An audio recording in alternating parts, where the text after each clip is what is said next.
오늘 본문에는 블레셋과 이스라엘의 전쟁 기사가 실려 있습니다. 뜻밖에도 그것은 하나님의 백성들이 믿음으로 이긴 큰 승리의 전쟁이 아니라 그들이 가졌던 신앙과 기대가 전부 충격 속에 파괴되는 당혹스럽고 놀랍고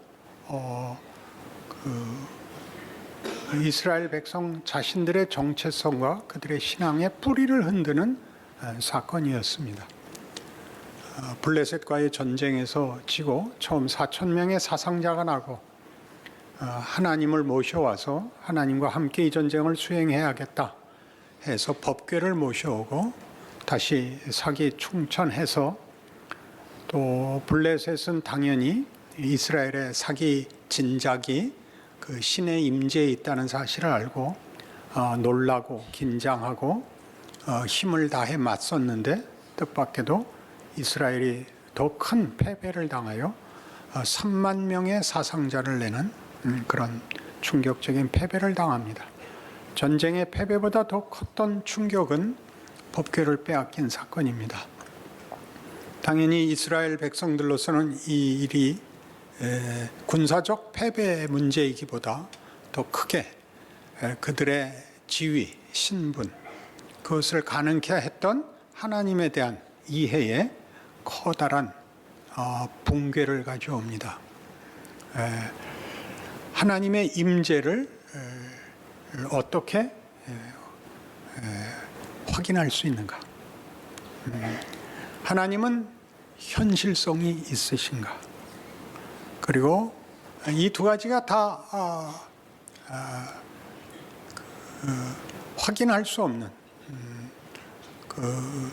주장할 수 없는 것이라면 인생에 무슨 대책이 있는가라는 말하자면 정신적인 붕괴가 일어날 수밖에 없게 됩니다. 이러한 일들은 우리 한나의 기도에서도 보았듯이 사무엘의 등장이 그 애를 낳을 수 없는 여인에게서 출생한다는 사실이 가지는 것보다 불가능을 가능케 했던 한나의 기도에 집착하는 것처럼 구약에서 이러한 우리가 이해할 수 없는 믿음의 그 혼란이 일어나면 그 책임을 전부 당사자들 기도해야 됐고 믿음이 더 좋아야 했던 자들의 실패로 쉽게 해석하는 바람에 오늘 우리에게 일어나고 있는 이해할 수 없는 신앙의 현실들을 사실은 직면하지 못하게 했습니다. 오늘 본문에 나온 이스라엘과 블레셋의 전쟁과 거기에서의 이스라엘의 패배는 기독교 역사상 반복해서 일어나고 있는 모든 신자들의 현실의 경험과 일치합니다. 우리도 예수를 믿고 그 은혜를 감사하고 믿음을 가지고 헌신하고 열심을 내지만 뜻밖에도 우리의 기대와 우리가 자신 있어 하는 식으로의 답이 거의 주어지지 않습니다. 여러분 스스로가 사실은 이 사무엘상 4장에 나타나는 이스라엘의 패배와 거의 일치하는 현실을 살고 있고 경험했었을 텐데 여러분들이 그런 일들은 다 자기에게 어떤 잘못이 있기 때문이라고 그렇게 치부하고 그냥 넘어오고 있을 것입니다. 왜냐하면 답이 없기 때문이죠. 제랄드 스위처라는 사람이 쓴 하나님의 뜻이라는 책이 있습니다. 꼭 한번 읽어보기를 권합니다. 저자인 스위처는 목사로서 어느 집회에 온 가족과 함께 다녀오다가 밤중에 귀가하던 길에 도로에서 교통사고를 당합니다. 술 취한 운전자가 중앙선을 넘어와 이 목사님의 차를 받는 바람에 현장에서 어머니와 아내와 두 아이가 죽습니다. 그리고 자기와 두 아이만 살아남죠. 이해할 수가 없었습니다. 어떻게 이렇게 좋은 일 하고 오는 목사의 집안이 술 먹고 운전한 사람에 의해서 박살이 날 수 있는가? 하나님은 뭐 하고 계셨는가? 제일 이해할 수 없는 일이었다고 밝히고 있습니다. 상대방과 나를 비교하면 비교가 되지 않는데 어떻게 저 사람에 의해서 우리의 가족을 이렇게 하루아침에 파괴할 수 있는가? 묻고 고민하고 답은 없고, 그래서 2년을 그냥 나가 떨어져 있습니다. 그때 가장 듣기 싫었던 위로가 이거였답니다. 하나님의 무슨 뜻이 있을 거야. 다 한 번씩 당해보셨고 혹은 스스로 격려하기 위하여 이 말을 곱씹곤 했었을 것입니다. 그는 나중에 그 일이 결코 손해보지 않았다라는 결론에 이릅니다. 그러나 아직도 하나님이 왜 그런 식으로 일을 하시는지는 아직도 납득이 가지 않는다. 참으로 진솔한 결론입니다. 그러니 이 문제를 성경이 어떻게 설명하고 있는지 우리도 다시 한번 진지하게 찾아볼 필요가 있습니다. 이 사무엘상에 나타난 법궤를 빼앗긴 치욕적인 패배와 하나님의 일하심의 그 불가해성은 사실 성경에서는 반복적으로 나타나는 사건이고 교훈인데, 우리가 좀 성경이 말하려고 하는 것보다 우리의 선입견과 편견이 앞서서 보상의 원리, 잘잘못의 문제로 성경을 읽는 바람에 늘 놓치곤 하는 대목이 아닌가 싶습니다. 모세가 하나님을 만나는 장면인데 모세는 아무 준비가 없습니다. 모세는 이 호렙산 혹은 다른 이름으로 시내산에 단지 그 양을 치기 위하여 왔을 뿐입니다. 광야 지대의 연장선에서 목초지를 따라 양떼를 몰고 여기까지 도착한 것이지 거룩한 뜻이나 기대나 어떤 열심을 갖고 있지 않았습니다. 거기서 하나님이 모세를 만나십니다. 그의 나이 80입니다. 모세는 우리 잘 아는 대로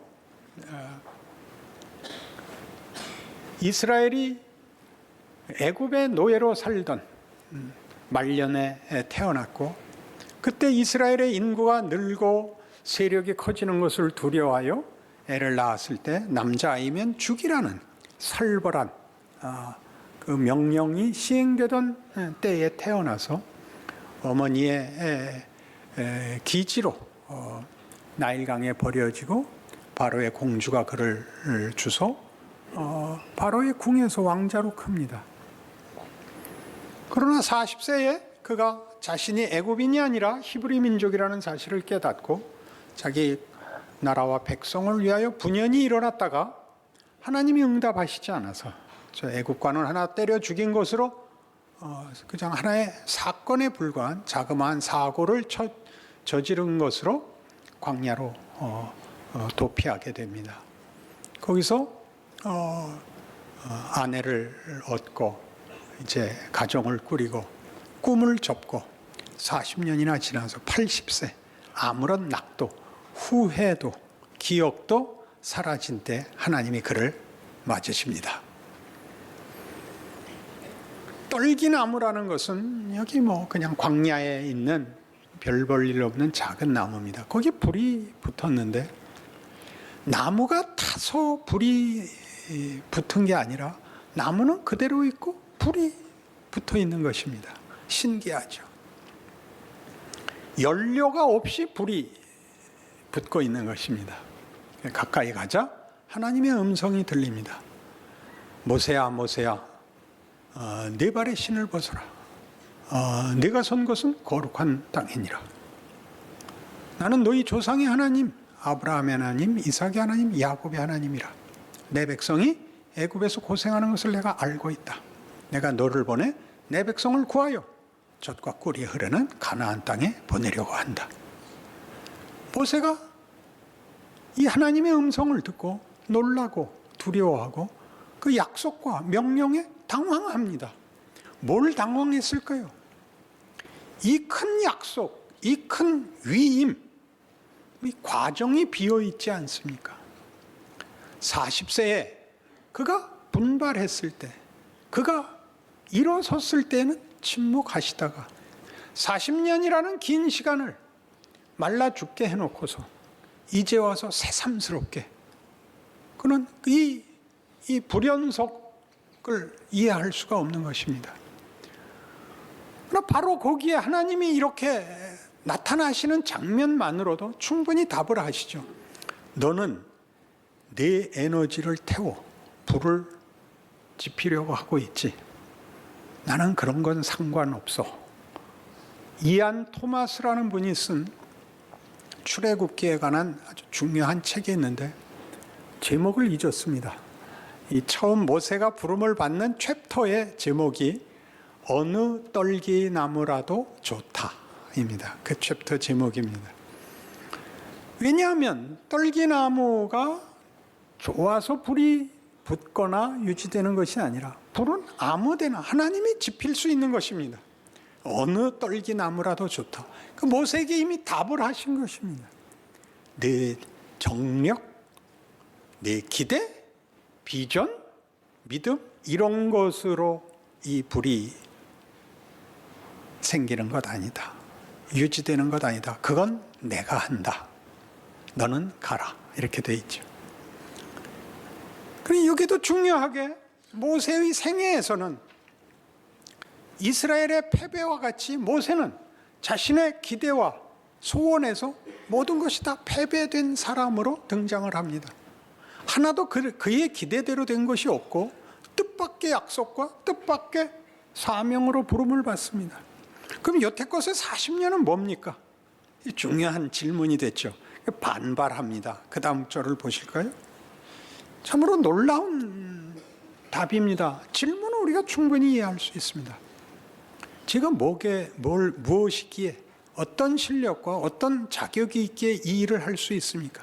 내가 너와 함께 할 것이다. 내가 할 것이다. 그러니 가라.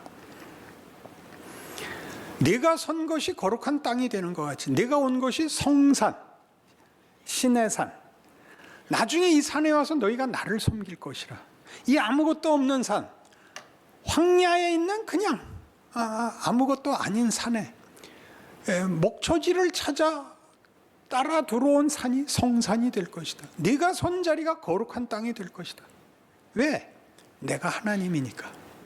내가 볼 때 희망이 없고 실패했고 아무것도 아닌 것 같다고 생각하는 건 네 생각이다. 거기에 내용을 담는 건 나다. 내가 너를 보낸다. 걱정 마라. 이렇게 되죠. 오늘 본문으로 돌아오면 법궤를 빼앗기고 패배하고 그 자리에서 홈리와 비느하스가 죽고 시아버지 엘리가 그 소식을 듣고 의자에서 떨어져 목뼈가 부러져서 죽고 비느하스의 아내가 애를 낳다 죽고 그래서 그 아이의 이름을 이가봇이라 영광이 떠났다. 영광이 없다. 소망이 없다라고 이름을 붙인 그 내용들이 그게 결코 실패도 패배도 아니라고 얘기합니다. 네가 선 곳이 거룩한 땅이고 너희가 이 산에서 나를 섬기리라.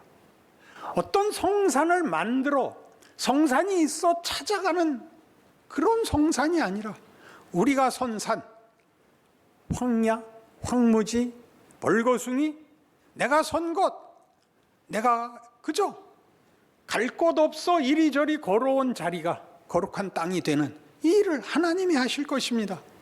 왜 하나님이 이런 식으로 일하시는가? 여기가 사실은 물어봐야 할 질문의 중요한 본질적 내용이어야 맞죠. 그런 일이 벌어지는 게 실패거나 패배가 아니라 왜 그런 식으로 일하냐고 물었어야 맞는데 실패하면 잘못한 것이라고만 생각을 했죠. 이제 우리가 사무엘상에서 5장, 6장 나가보면 알다시피 이 법궤를 뺏어간 블레셋은 당연히 자기네가 이긴 것으로 생각했습니다. 뭘 이겼다고 생각을 해요? 자기네 신이 하나님을 이겼다고 생각을 하죠. 이스라엘은 또한 당연히 하나님이 블레셋에게 패배했다고 생각합니다. 하나님은 패배하지 않으셨습니다. 패배한 것 같이 보이십니다. 우리의 인생에 절망은 없습니다. 절망한 것 같이 보입니다. 무엇에서 절망하지요? 우리 자신에 대하여 절망합니다. 하나님이 한계가 드러나는 것이 아니라, 하나님의 외면이나 하나님의 능력의 한계가 있는 것이 아니라 우리의 한계를 보는 것이 우리가 인생에서 겪는 패배요, 실패요, 절망입니다. 기도란 한나가 그랬듯이 일어날 수 없는 자리에서 하는 것 아닙니까? 기도의 응답은 일어날 수 없는 답이 오는 것 아닙니까? 여러분은 뭘 해달라는 겁니까? 능력 있는 사람을 만들어 달라는 거 아닙니까? 하나님이 주시고 싶은 것을 해 주십시오라고 기도하는 자리에 오지 않고, 내가 유능한 사람이 되고 내가 우월한 사람이 되고 내가 분명한 사람이 되게 해달라는 것 아닙니까? 그렇게는 안 한다. 이스라엘의 패배입니다. 법궤를 빼앗길지언정. 굉장한 사건이죠. 스스로 있는 자라는 하나님의 이 이름은 우리 여호와라는 이름의 그 내용입니다. 스스로 있는 자, 독립적이고 완전하신 분입니다.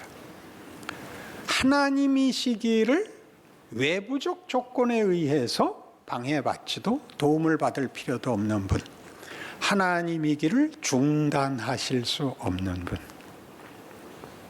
이 세상에 일어나는 어떤 일도 존재와 사건과 경우가 다 그의 통치 아래 있는 분입니다. 그러니 우리가 늘 하나님이 내 기도를 듣지 않으신다, 나를 기억지 않으신다라고 말하는 건 우리식 표현에 불과한 것입니다. 하나님은 하나님이기를 중단하지 않으셨습니다. 이런 문제는 훨씬 성경에 많이 반복적으로 등장을 해서 사무엘상 4장 사건에서의 이스라엘의 패배가 이스라엘에게 충격으로 왔던 것 같이 우리 신자들이 현실 신앙생활 속에서 우리가 늘 하나님이 나를 잊으셨고 내 신앙에 어떤 중대한 결함이 있는 모양인데 무엇 때문인지는 모르겠는, 그래서 그저 체념하고 사는, 포기하고 사는 우리의 현실을 그대로 성경이 담아내고 있습니다. 이미 있었던 사건에서, 역사 속에서 우리가 주의 깊게 살피지 않아서 오늘 우리의 문제를 성경이 이미 다루고 있다는 것을 알아야 되고, 그때도 하나님이 일하고 계시다는 사실을 알아야 됩니다. 무엇을 하시는가 알아야 됩니다. 예수는 우리가 요청하지 않았을 때 옵니다. 꼭 기억하셔야 됩니다. 우리가 그 필요를 알지 못했을 때 죽으십니다. 꼭 기억하셔야 됩니다. 우리의 이해, 우리의 요청이 없을 때 와서 죽으십니다. 이것이 왜 중요하냐 하면, 우리가 지금 속상해하고 불만인 모든 내용들은 그나마 하나님을 알고서 하는 원망이지만, 그것마저 없었을 때도 하나님은 우리를 위하여 일을 하고 계셨기 때문입니다. 기억하셔야 됩니다. 여러분 마음에 들게 하나님이 응답하시지 않는 것 때문에 하나님이 일을 안 하고 있다고 생각하는 것은 얼마나 놀라운 억측입니까? 오해입니까? 하나님이 일하고 있는데 우리는 계속 못 알아듣고 하나님의 잘못이라고 우기고 있고 억울해하고 있습니다. 그래서 어떤 일이 생기느냐? 실제로의 신앙생활을 할 틈이 없어집니다. 원망하고 분노하느라고. 예수 믿는 성도들의 현실 속에 제일 문제되는 게 뭐냐? 그날 하루를 신자로 살 기회를 이런 일들, 원망과 분노로 넘어가 버리는 것. 그래서 하루도 신자 노릇 할 틈이 없는, 이것이 제일 손해입니다. 예수는 이렇게 오십니다. 그리고 우리 손에 죽임을 당하십니다. 그때도 하나님은 하나님 일을 하고 있는 거죠. 우리 손에 죽임을 당하는 일로도 하나님은 일을 하고 있는 거죠. 우리를 위하여 일을 하고 있죠. 놀랍지 않습니까? 그런 얼굴로 들으시면 안 됩니다. 사실 여러분에게 하는 얘기인데 잘못한 바보 얘기하는 줄 알고 있는 표정이어서는. 그리고 다 실망합니다. 예수님의 죽으심으로 인하여 다 실망합니다. 엠마오로 가는 두 제자의 고백이 뭐였다고요? 우리는 그가 메시아인 줄 알았다. 근데 죽어버렸다. 우리는 법궤가 오면 하나님이 우리 편을 들고 승리를 줄 것으로 생각했다. 근데 지고 법궤는 빼앗겼다. 하나님은 어디 가셨는가? 똑같지 않습니까? 똑같지요. 그때도 하나님 일하고 계시고, 그 패배가 결코 하나님의 패배도 이스라엘의 끝도 아닌 것이죠. 그것이 중요한 교훈이 되고 중요한 내용으로 일을 할 것입니다. 이스라엘을 하나님이 마음에 드는 나라로 만들고 그의 백성으로 만드는 일에 이 사건이 너무나 필요했던 것이죠. 일부러야 하셨겠습니까? 그러나 이스라엘의 성숙도나 내용상의 어떤 왜곡을 고쳐내기 위해서는 하나님이 이 당신의 수치를 감수하시는 일을 하셔야만 됐었던 것입니다. 그것은 나중에 바벨론 포로로 더 극적으로 더 크게 드러납니다. 성경에 수없이 우리가 봐서는 이해되지 않는 하나님의 패배가 드러납니다.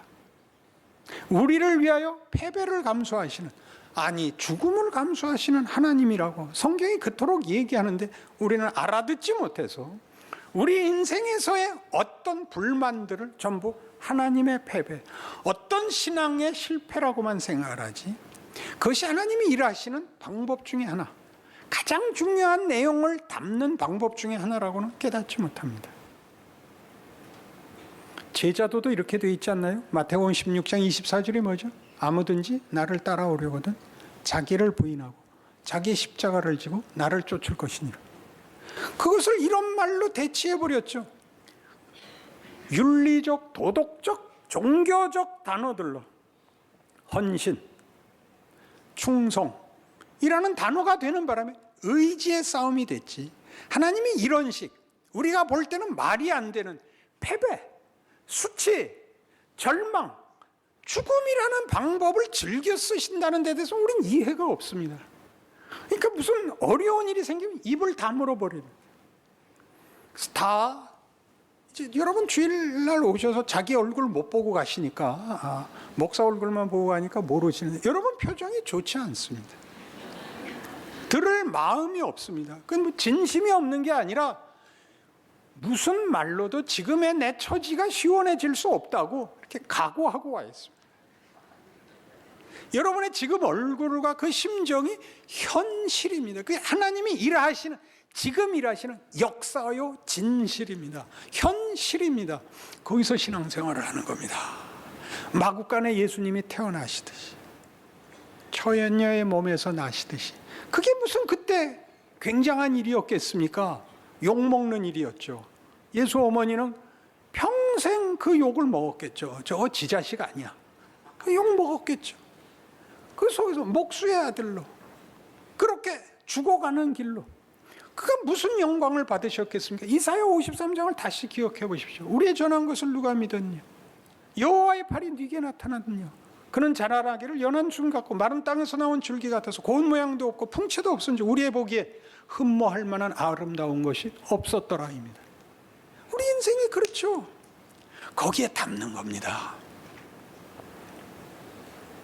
거기에 하나님이 담으십니다. 담으시는 내용을 알아야 되는데 담으시는 형태에 급급해서 안심, 자랑, 힘, 우월, 자존심 이런 것으로 우리는 넘어져 버리는 겁니다. 담으시는 내용은 다 쏟아버리죠. 야, 자폭하지 마라. 포기하지 마라. 지금의 네 정황, 네 현실에 하나님이 얼마든지 담을 수 있다. 신자로 살아내라. 괜찮다. 그게 성령 충만입니다. 여러분이 오늘 하루를 살고 있지 않습니까? 여러분이라는 존재가 있지 않습니까? 여러분이 아무리 겉으로 볼품이 없어도 내용을 담을 수 있다. 그게 술 취하지 말라, 성령 충만을 받으랍니다. 기뻐하라, 걱정하지 마라, 이런 말들이 가능한가요? 다시 현실로 돌아오시죠. 오늘 본문은 이스라엘의 철저한 패배였습니다. 하나님의 임재를 상징하는 법궤를 모시고 하나님과 함께 한 전쟁이라고 믿었던 전쟁에서 패배합니다. 충격적인 패배를 당합니다. 법궤는 빼앗기고 3만 명이나 죽고 홈리와 비느하스가 죽고 그 아버지 엘리가 죽고 그 며느리가 애를 낳다고 죽습니다. 그러나 법궤를 빼앗기고 애가 태어납니다. 애가. 출생은 생명이, 없었던 생명이 만들어지는 것 아닙니까? 이 사건에는 뜻밖에도 법궤가 빼앗긴 것에 정신이 팔려있는 모두에게 이가봇이라는 이름으로 태어나는 어린아이를 등장시킵니다. 성경에서 생명의 출생은 모세의 출생, 사무엘의 출생, 예수의 출생, 다 하나님의 새로운 일, 생명이 사망을 이기는 일을 위하여 하나님이 일하고 계심을 위하여 소개되고 있습니다. 이 모든 패배와 모든 충격 속에 하나님은 새로운 생명을, 새로운 일을 하고 계시다고 걱정 말라고 얘기합니다. 여러분이 살아있는 한 여러분의 삶이 하나님의 이 생명과 능력과 약속과 승리와 영광을 담으실 수 있다고 그렇게 여러분의 하루를 살아내셔야 됩니다. 그것이 신앙생활입니다. 하나님 그렇게 일하십니다. 언제나 그렇게 일하십니다. 그리고 얼굴 펴시고 멋지게 여러분의 인생을 하나님의 사람으로 기적을 누리시는, 성경의 증언을 기억하시는 현실이기를 바랍니다.